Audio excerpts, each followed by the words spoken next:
கார்ல நீங்க வந்து எங்களுக்கு தேவையில்லைன்னா அரசு பங்களா வாங்குறீங்களா, அது எப்படி அப்படின்னு அவரை மடக்கினாரு. அதுக்கு எதிர்கட்சி தலைவர்கிட்ட பதில் கிடையாது. மாண்புமிகு எதிர்கட்சி தலைவர்கிட்ட 2-3 வீடு இருக்கு. ஆனா அரசு பங்களால இருக்கிறாருல்ல, அவர் லெட்டர் என்கிட்ட தான் கொடுத்தாரு. பொதுப்பணித்துறை அமைச்சரா என்கிட்ட தான் கொடுத்தாரு. எதையுமே ஒரு முறை பேசுறதுக்கு முன்னால பல முறை யோசிக்கணுங்க. ஆனா அவர் ஏதோ பஞ்ச் டயலாக் பேசுற மாதிரி நினைச்சு பேசிட்டு வகையா மாட்டிக்கிறாரு தாவேகாவினரிடம். நான் சொல்லலாமா, 3 மணி நேரம் பாத்ரூம்ல ஒளிஞ்சிட்டு இருந்த மாண்புமிகு எதிர்கட்சி தலைவர் நான் சொல்லலாமா? உட்காருங்க, பாத்ரூம்ல 3 மணி நேரம் உட்கார்ந்து இந்த எதிர்கட்சி தலைவர் சொல்றதுக்கு 5 நிமிஷம் ஆகாது. நான் பேசலாமா, பேச முடியும் அப்படின்னு சொன்னாரு. இது வந்து எதிர்கட்சி தலைவருக்கு மிகப்பெரிய இழுக்கு, அவமானம் நினைக்கிறேன். இல்ல, அதுல உதயநிதி பேசுறது வந்து ஒரு எதிர்கட்சி தலைவர் பேச வேண்டிய பேச்சு தாங்க. நான் அதுல அவர் தப்பா பேசிட்டாருன்னு சொல்ல மாட்டேன். தயவு செய்து அவர் திறந்து பார்க்க வேண்டும், அது மீது அவர் ஆக்ஷன் எடுக்க வேண்டும். ஜோசியக்காரர் சொன்னாதான் அந்த ஃபைல் திறந்து பார்ப்பீங்களா? நல்ல நேரம் அதை பார்த்துட்டு இருக்கீங்களா? முதல்வர் பேச்சுக்கு அவர் வந்து சவால் விட்டாரு, அது ஒன்றும் தப்பு இல்லை. ஆனா இதுல தப்பு பண்ணவங்க யாருன்னு சொன்னா சட்டத்துறை அமைச்சர் மரிய வில்சன்.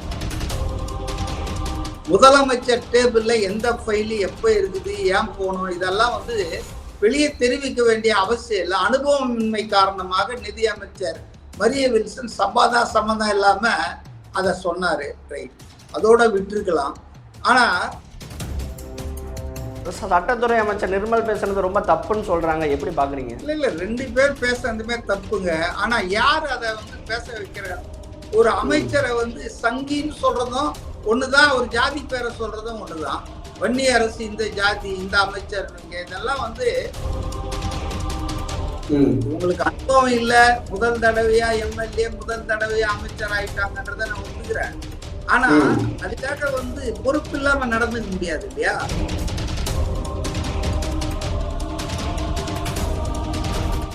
வணக்கம். இன்னைக்கு நம்ம கூட பார்த்தோம்னா அரசியல் விமர்சகர் சி.கே. மதிவாணன் அவர்கள் இருக்காரு. தமிழக அரசியல் பற்றி பல்வேறு விஷயங்கள் பார்க்க போகிறோம், வாங்க பேசலாம். சார் வணக்கம் சார், எப்படி இருக்கீங்க? வணக்கம் சார். இன்னைக்கு பார்த்தோம்னா அசம்பிளியில் பல்வேறு விஷயங்கள் நடந்திருக்கு. உதயநிதி அவர்களுக்கு ஒரு தக்க பதிலடியை தாவேகா கொடுத்துருக்காங்க. முதல் படியாக பார்த்தோம்னா எங்களுக்கு வந்து ஃப்ரீ கார்லாம் வேணாம் அப்படின்ற மாதிரி உதயநிதி சொல்லியிருக்காரு. அதுக்கு ஆதவர்ஜனா இன்னொரு பதில் கொடுத்துருக்காரு. அப்படின்னா நீங்கள் அரசு பங்களாவில் ஏன் இருக்கீங்க அப்படின்ற மாதிரி கேட்டிருக்காரு. இதை எப்படி பார்க்குறீங்க சார்? இன்றைய சட்டமன்ற நிகழ்வுகள்ல அநியாயத்துக்கு அம்பலமானாரு எதிர்கட்சி தலைவர் உதயநிதி. அதாவது கம்பு கொடுத்து அடி வாங்குவாங்கன்னு சொல்லுவாங்க இல்ல, அது மாதிரி தேவையில்லாமல் அவர் விஷயத்த பேசி பதிலடி வாங்கிட்டாரு. உதாரணத்துக்கு நீங்க கரெக்டா சொன்னீங்க பாருங்க. அதாவது திமுக உறுப்பினர்களுக்கு இந்த அரசு கொடுக்கிற கார், எம்எல்ஏ கிழக்கு கார் தேவையில்லை அப்படின்னு சொல்லி சொன்னாரு. அது வந்து ஒவ்வொரு எம்எல்ஏவும் எடுக்க வேண்டிய முடிவு. அதுல வந்து பலருக்கும் பல கருத்துக்கள் இருக்கு. கொடுக்கறது சரிதானா, இல்லை எல்லாருக்கும் கொடுக்கறதுக்கு பதிலா கார் இல்லாமல் இருப்பவர்களுக்கு கொடுப்பது சரிதானா, ஃப்ரீயாவே கொடுக்கறதா, இல்ல அவங்களை ஏதாவது தொகையை கட்ட வச்சு தவணை முறையில அவங்களுக்கு அதை சொந்தமாக்குறதா, இப்படி எல்லாம் பல பிரச்சனைகள் இருக்கு. அதுக்குள்ள நம்ம போக விரும்பல. ஆனா திமுக எம்எல்ஏக்கள் யாரும் அந்த கார் வாங்க மாட்டார்கள், தேவையில்லை அப்படின்னு அவர் சொல்லியிருக்காரு. வரவேற்கத்தக்கதுதான். ஏன்னு சொன்னா திமுக எம்எல்ஏ எல்லாம் வந்து ரொம்ப பெரும் கோடீஸ்வரர்களாக, பணக்காரர்களாக இருப்பார்கள். அவங்க ஒரு காருக்கு 2 கார் கூட வச்சிட்டு இருப்பாங்க. அதனால அவங்களுக்கு தேவையில்லைன்னு சொல்றாங்க. ஓகே, நம்ம காரே இல்லாதவங்களை பத்தி தான் பேசிட்டு இருக்கிறோம். இதுல வந்துங்க இப்படி அவர் சொன்னதுக்கு உடனடியாக பிரசன்ஸ் ஆஃப் மைண்ட்ல வச்சு அமைச்சர் ஆதவ் அர்ஜுனா வந்து, சரிங்க உங்களுக்கு கூட தான் 2-3 பங்களா இருக்கு சென்னையில, ஆனா நீங்க ஏன் வந்து அரசு ஒதுக்கணும் உங்களுக்கு பங்களா, எதிர்கட்சி தலைவர் முறையில மனு கொடுத்துருக்கீங்க, நாங்களும் அதெல்லாம் பார்க்காம புரோட்டோகால் படி உங்களுக்கு ஒதுக்கலான்னு முடிவு பண்ணியிருக்கிறோம். அப்போ அது சரியா? கார்ல நீங்க வந்து எங்களுக்கு தேவையில்லைன்னா அரசு பங்களா வாங்குறீங்களா, அது எப்படி அப்படின்னு அவரை மடக்கினாரு. அதுக்கு எதிர்கட்சி தலைவர்கிட்ட பதில் கிடையாது. ஏன்னா எதையுமே ஒரு முறை பேசுறதுக்கு முன்னால பல முறை யோசிக்கணுங்க. ஆனா அவர் ஏதோ பஞ்ச் டயலாக் பேசுற மாதிரி நினைச்சு பேசிட்டு வகையா மாட்டிக்கிறாரு தாவேகாவினரிடம். அதே போலதான் தேவையில்லாம ஒரு சட்டமன்றம் என்றால் அதுக்கு ஒரு மாண்பு இருக்குங்க. நீங்க அரசியல் மேடை மாதிரி அநாகரிகமாலாம் பேசக்கூடாதுங்க. சபாநாயகராக இருந்தாலும், அதாவது அவைத்தலைவராக இருந்தாலும், அல்லது அமைச்சர்களாக இருந்தாலும் மரியாதையை தான் சொல்லணும். ஆனா உதயநிதி நம்ம மின்சாரத்துறை சட்டத்துறைக்கு அமைச்சராக இருக்கிற சிடி நிர்மல்குமார் அவர்களை சங்கி அமைச்சர் என்று சொன்னார். சங்கி என்றால் உங்களுக்கு தெரியும், சங்கி என்றால் மத உணர்வு கொண்டவர்கள், RSS அமைப்பில் இருக்கிறவங்கள தான் நம்ம தமிழ்நாட்டுல சங்கின்னு சொல்லுவோம். ஆனா சீமான் திடீர்னு ரஜினியை போய் பார்த்துட்டு சங்கி என்றால் சகத்தோழன் அப்படின்னு புது வியாக்கியானெல்லாம் கொடுத்தாரு. ஆனா சங்கினா RSS ஐடியாலஜில தத்துவத்தை ஊறி போனவங்கன்னு தான் அர்த்தம். ஏன்னா அது பேரு ராஷ்டிரிய சுயம் சேவ சங். அப்ப அந்த சங்குல இருக்கிறவங்களாம் சங்கின்னு சொல்லுவாங்க. இப்ப ஒரு காலத்தில் சிடிஆர் நிர்மல்குமார் பாஜக இருந்தாரு, அதுக்கப்புறம் அவர் அதிமுகவுக்கு வந்தாரு, இப்போ அவர் தாவேகால இருக்கிறாரு, அமைச்சரா இருக்காரு. இப்ப இத அவர் ஒரு கேலி பண்ற மாதிரி சங்கி அமைச்சர்னு சொன்னாரு. அமைச்சர்கள்ல சங்கி யாரும் கிடையாதுங்க, அப்படி பேசுறது தப்பு. அதனால சிடிஆர் நிர்மல்குமார் அதுக்கு தகுந்த பதிலடி தான் கொடுத்தாரு. நான் சொல்லலாமா, அதாவது 3 மணி நேரம் பாத்ரூம்ல ஒளிஞ்சிட்டு இருந்த மாண்புமிகு எதிர்கட்சி தலைவர் நான் சொல்லலாமா, உங்களுக்கு தான் பேச தெரியும் நினைக்காதீங்க, நாங்களும் பேசுவோம் அப்படின்னு சொல்லி அவர் நான் பேசலாமா, பேச முடியும் அப்படின்னு சொன்னாரு. இது எதிர்கட்சி தலைவருக்கு மிகப்பெரிய இழுக்கு, அவமானம்னு நினைக்கிறேன். ஏன்னா எல்லாருக்கும் தெரியும், இப்ப சங்கியா நிர்மல்குமார்ன்றது யாருக்கும் தெரியாது. ஏன்னா பாஜகவில் இருக்கிற எல்லாரும் RSS காரர்கள் கிடையாது, RSS அல்லாதவர்களும் பாஜகவில் இருக்காங்க. RSS காரர்களை மட்டும்தான் நம்ம சங்கின்னு சொல்லி கூப்பிடுறோம். அப்ப நிர்மல்குமார் RSSல இருந்தாரா என்பது யாருக்கும் நமக்கு தெரியாது, பாஜக இருந்து தெரியும். ஆகவே அவரை போய் சங்கி சொன்னது, அதுவும் சட்டமன்றத்துக்குள்ள அவர் ஒரு அமைச்சராக இருக்கும்போது அப்படி அழைத்தது என்பது ரொம்ப தப்பு. அது உதயநிதி பண்ணிட்டாரு. இப்ப அதுக்கு பதிலா இவர் சொன்னாரு, இதை எல்லாருக்கும் தெரியும். ஏன்னா அவங்க அமைச்சர், முன்னாள் திமுக அமைச்சர் மாசுவே போலீஸ் கிட்ட சொன்னாரு, ஏங்க இயற்கை உபாதை கழிவறையில கூட இருக்க விட மாட்டேன்றாங்க, அவர் அதெல்லாம் பண்ண வேணாமான்னு. அவங்க மனைவியும் என்ன சொல்லிட்டு இருந்தாங்கன்னா போலீஸ்காரங்கிட்ட ஒரு 3 மணி நேரம் பாத்ரூம்ல இருக்காருன்னு சொன்னாங்க. இதையெல்லாம் நாம் தொலைக்காட்சிகள்ல நேரலையில பார்த்தோம். அதனால உதயநிதி பாத்ரூம்ல 3 மணி நேரம் ஒளிஞ்சிட்டு இருந்தாரு அப்படின்றதுல எந்த சந்தேகமும் இல்லை, எல்லாருக்கும் தெரியும். 5-6 மணிக்கு வந்த போலீஸ் 10 மணிக்கு தான் அவரை வெளியே அழைச்சிட்டு வந்தாங்க கைது பண்ணி. அதனால ஒளிந்துட்டு இருந்தார். அவர் பாத்ரூம்ல உட்காந்துக்கிட்டே அவர் நிச்சயமாக சும்மா இருந்திருக்க மாட்டார். போன் பண்ணி திமுகவினர், செயலாளர்கள், நிர்வாகிகள் எல்லாம் வரவேற்றார் என்பதுதான் நான் கேள்விப்பட்ட தகவல். அதனால இதெல்லாம் சட்டமன்றத்தின் மாண்பை குலைக்கும் பேச்சுக்களாக இருக்கிறது. இவர் பேசுறதுக்கு அவர் பதில் கொடுத்ததாக இருக்கட்டும், அவர் அப்படி தூண்டி பேச வச்சதாக இருக்கட்டும், ஒரு மாண்புகளை குலைக்கிற ஒரு பேச்சாக இருக்கு. சபாநாயகர் இதை வேடிக்கை பார்க்க கூடாதுங்க. ஓகே சார், அடுத்த கேள்வி பார்த்தோம்னா உதயநிதி அவர்கள் சொல்லியிருப்பாரு, உங்கள் மேஜையில் இருக்கிற ஃபைல்ஸை ஓப்பன் பண்ணி ஆக்ஷன் எடுங்க, அதுக்கு உங்கள் ஆசான சோதிடர் சொன்னாதான் உங்களோட முதல்வர் ஆக்ஷன் எடுப்பாரா அப்படின்ற மாதிரி அவர் கிண்டல் பண்ணுற மாதிரி கேட்டிருக்காரு. அதுக்கு இந்த கேள்வி பற்றி என்ன சார் நினைக்கிறீங்க? உடனே ஆக்ஷன் எடுங்கன்னு சொல்லியிருக்காரு உதயநிதி. இல்ல, அதுல உதயநிதி பேசுறது ஒரு எதிர்கட்சி தலைவர் பேச வேண்டிய பேச்சு தாங்க. நான் அதுல அவர் தப்பா பேசிட்டாருன்னு சொல்ல மாட்டேன். உதயநிதி இந்த விஷயத்துல தப்பா பேசலைங்க. அவர் எதிர்கட்சி தலைவர் முறையில முதல்வர் பேச்சுக்கு அவர் சவால் விட்டாரு, அது ஒன்றும் தப்பு இல்லை. ஆனா இதுல தப்பு பண்ணவங்க யாருன்னு சொன்னா நம்ம சட்டத்துறை அமைச்சர் மரிய வில்சன் சில வாரங்களுக்கு முன்பு இதே மாதிரிதான் சொன்னாரு. முதலமைச்சர் டேபிள் மேல இருக்கு ஒரு 3 தணிக்கை செய்யப்பட்ட துறைகளுடைய ஃபைல்கள் அப்படின்னு சொன்னார். அது சொல்ல வேண்டிய அவசியமே இல்லை. முதலமைச்சர் டேபிள்ல எந்த ஃபைலு எப்போ இருக்குது, ஏன் போகணும், இதெல்லாம் வெளியே தெரிவிக்க வேண்டிய அவசியம் இல்லை. அனுபவமின்மை காரணமாக நிதியமைச்சர் மரிய வில்சன் சம்மந்தம் இல்லாம அதை சொன்னாரு, ரைட், அதோட விட்டுருக்கலாம்.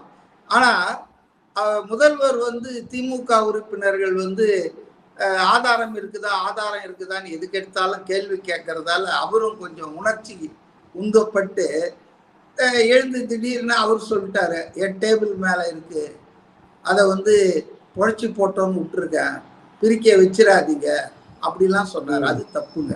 ஒரு முதல்வர் வந்து அவருக்கு அவர்கிட்ட அனுப்பப்பட்டிருக்கிற கோப்புகளை பற்றி இப்படி கேஷுவலா பேசக்கூடாதுங்க. அதுவும் என்னை பிரிக்க விட்டுறாதீங்க, என்னை திறக்க விட்டுறாதீங்கன்னா எங்க அது மேல நடவடிக்கை எடுக்கணும் தானே உங்ககிட்ட ஃபைல் வந்திருக்கு. அந்த நடவடிக்கை வந்து இவங்க திறக்க வேணான்னு இருப்பாரா? திமுக சம்பந்தப்பட்ட அந்த ஊழல் புகார்ல மாட்டி இருக்கிறவங்க யாருன்னு நமக்கு தெரியாது, எத்தனை அமைச்சர் நமக்கு தெரியாது, அந்த ஃபைல்ல என்ன இருக்குன்னு தெரியாது. ஆனா இதெல்லாம் வந்து சட்டமன்றத்துக்குள் ஒரு விவாதம் நடத்த வேண்டிய அளவுக்கு சீப்பான விஷயமா தெரியல. சட்டத்துறை அமைச்சரை சங்கி அமைச்சர்னு சொன்னது அது மிகப்பெரிய பேசு பொருளாக இருக்கு. அதுக்கும் ரிப்ளை கொடுத்துருப்பாரு. ஆனால் சட்டத்துறை அமைச்சர் நிர்மல் பேசுனது ரொம்ப தப்புன்னு சொல்றாங்க. எப்படி பாக்குறீங்க? இல்ல 2 பேர் பேசுறதுமே தப்புங்க. ஆனா யார் அதை வந்து பேச வைக்கிற சூழலை உருவாக்குறது? எதிர்கட்சி தலைவர் சட்டசபையின் மாண்பை குலைக்கிற வகையில ஒரு அமைச்சரை வந்து சங்கின்னு சொல்றதும் ஒண்ணுதான், ஒரு ஜாதி பேரை சொல்றதும் ஒண்ணுதான். எதுக்காக மாண்புமிகு அமைச்சர்னு தானேங்க சொல்லணும். சங்கி அமைச்சர்னு சொன்னா நாளைக்கு ஜாதி பேரை சொல்லுவீங்க, வன்னி அரசு இந்த ஜாதி இந்த அமைச்சர்னுவீங்க. இதெல்லாம் வந்து ஒரு சரியான அணுகுமுறையா தெரியலையே. அதனால வந்துங்க உதயநிதி ஸ்டாலின் எதிர்கட்சி தலைவர் நடந்துகிட்டு தான் இந்த விஷயத்துல தப்புங்க. அதனால அவர் வந்து அப்படி ஒரு அமைச்சரை வந்து சங்கி அமைச்சர்லாம் பேசிடக்கூடாதுங்க. நீங்க எப்படி பேசுறீங்களோ அப்படிதானே எதிராளி பதில் கொடுப்பாங்க. 2 பேர் பேசுறதுமே தப்பு தான். ஆனா இதுக்கு தூண்டுதலா இருந்தது வந்து திரு உதயநிதி அவர்களுடைய தேவையில்லாத பேச்சு, வர்ணனை தான். எதுக்காக அவர் அமைச்சருக்கு போய் சங்கின்னு சொல்லணும்? இவங்களே திமுகவினரே சங்கிகளோட நல்லா பேச்சுவார்த்தை நடத்திட்டு இருக்கிறாங்க டெல்லியில. அநேகமா சீக்கிரம் போய் சங்கமா ஆக போறாங்க பாஜகவோட. இவங்க போய் எதுக்கு அடுத்தவங்களை சங்கின்லாம் பேசிட்டு இருக்கணும்? ஏற்கனவே வாஜ்பாய் ஆட்சியில பாஜகவோட கூட்டணி அமைத்தவர்கள் தானே திமுகவினர். இவங்க என்ன புனிதர்களா? மதச்சார்பு பார்ப்ப கொள்கையில ரொம்ப உறுதியா இருக்கிறவங்களா? மதவெறியாளர்களை உறுதியா எதிர்க்காது. இந்தியாவிலே காங்கிரஸ் கட்சி தாங்க. ஒரு காங்கிரஸ் கட்சியை தவிர இந்த நாட்டில் எந்த ஒரு கட்சியும் மதவெறிக்கு எதிராக இத்தனை ஆண்டு காலம் தொடர்ச்சியாக இருந்ததில்லை. எந்த ஊசலாட்டமும் தள்ளாட்டமும் இல்லாம. இப்ப டிஎம்கே போய் சேர போதுங்களா இன்னும் சில மாதங்கள்ல. அப்ப என்ன சொல்லுவார் உதயநிதி? நாங்கெல்லாம் சங்கி ஆயிட்டோம்னு வரா? இதெல்லாம் எதுக்கு? அரசியல் பேச்சு கூடாதுங்க. அவையின் மாண்புக்கு ஏற்ற மாதிரி பேசணும். சார், அடுத்தபடியா அவையிலே பார்த்தோம்னா திமுக முன்னாள் அமைச்சர் செந்தில் பாலாஜி அவர்கள் அவருமே ஒரு ஆன்சர் கொடுத்துருப்பாரு. நீங்கள் என்ன சொன்னாலும் கேட்டுட்டு போகிறதுக்கு அமைதியாக இருக்கிறது நாங்கள் அவைக்கு வரலை, நீங்கள் என்ன சொன்னாலும் நாங்கள் ரிப்ளை கொடுப்போம் அப்படின்ட்டுருப்பாரு. அதே மாதிரி சிடி நிர்மல்குமார் அவர்கள் கரூர் கம்பெனின்னு சொல்லியிருப்பாரு. அந்த வார்த்தையை நீங்கள் எப்படி பார்க்குறீங்க? அதுவும் தப்பு தாங்க. அதாவது கரூர் கம்பெனின்னு நம்ம வெளியே பேசிக்கலாம், பேச்சுவாக்கில் பேசிக்கலாம். ஆனா அவை நடவடிக்கைகள்ல நீங்க பேசுறதெல்லாம் ரெக்கார்ட் ஆகுதுங்க, அவையில வந்து பதிவாகுதுங்க. அதுல வந்து நீங்க பேசும்போது கொஞ்சம் எப்பவுமே வாயில பேசும்போது நீங்க கொஞ்சம் இதுவா ரிலாக்ஸா பேசிடலாம். ஆனா அதுவே எழுதி தரும்போது நீங்க கேர்ஃபுல்லா சூஸ் த வேர்ட்ஸ், கரெக்டா அந்தந்த வார்த்தைகளை பயன்படுத்தணும் கண்ணியத்தோடு. அப்போ நீங்க வந்து தாவேகா பொதுக்கூட்டத்துல கரூர் கேங்னு பேசிக்கிட்டோம், தப்பே கிடையாதுங்க. ஆனால் சட்டசபையில பேசும்போது அவருக்கு விவரமே இல்லை, கரூர் எம்எல்ஏ அப்படின்றாரு. அப்புறம் வந்து இல்ல கோயம்புத்தூர் எம்எல்ஏன்றாரு. நிர்மல்குமாருக்கு வந்து திமுகவினரை சாடுவது குறை சொல்வதே குறியா இருக்கக்கூடாது. அவர் ஒரு அமைச்சர், இன்னைக்கு பொறுப்பு வாய்ந்த 2 துறைகளை விஜய் அவர்கள் அவருக்கு கொடுத்திருக்காரு, சட்டத்துறை அண்டு மின்சாரத்துறை. அப்ப அவர் வந்து கொஞ்சம் கேர்ஃபுல்லா இருக்கணும் அவர் பேசும்போது.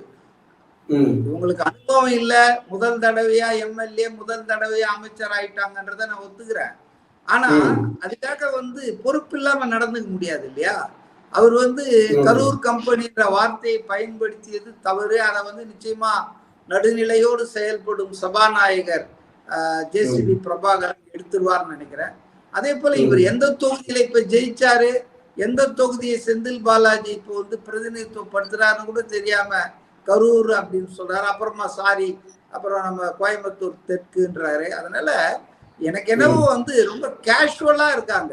அவங்களுக்கு என்ன புரியலன்னா, பல லட்சம் பேர் நேரலையில தமிழ்நாட்டு மக்கள் பார்த்துக்கிட்டு இருக்காங்கன்ற உணர்வே இல்லாம அவங்க ஏதோ வழக்கம் போல சட்டமன்ற நிகழ்வுகள் இன் கேமரால நடக்குது அப்படின்ற ஒரு நினைப்புல இருக்காங்க. Both opposition and ruling party எல்லாவற்றையும் பார்த்துட்டு இருக்காங்க, மக்கள் கூர்ந்து கவனிக்கிறாங்க.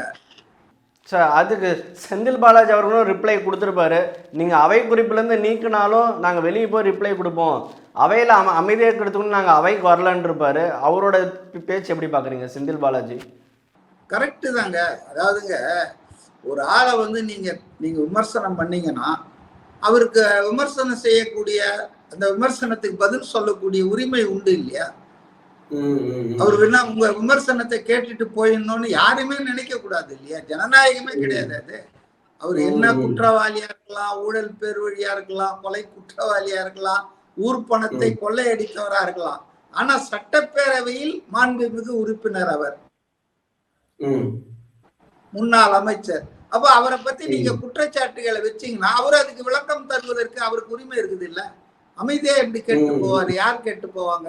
சார், இப்ப இது வரைக்கும் எல்லாருமே பாத்தீங்கன்னா அவையை நீங்க பார்த்துருப்பீங்க, அசம்பிளி இறுதி ஒரு 4-5 நாட்களா பார்த்துருப்பீங்க.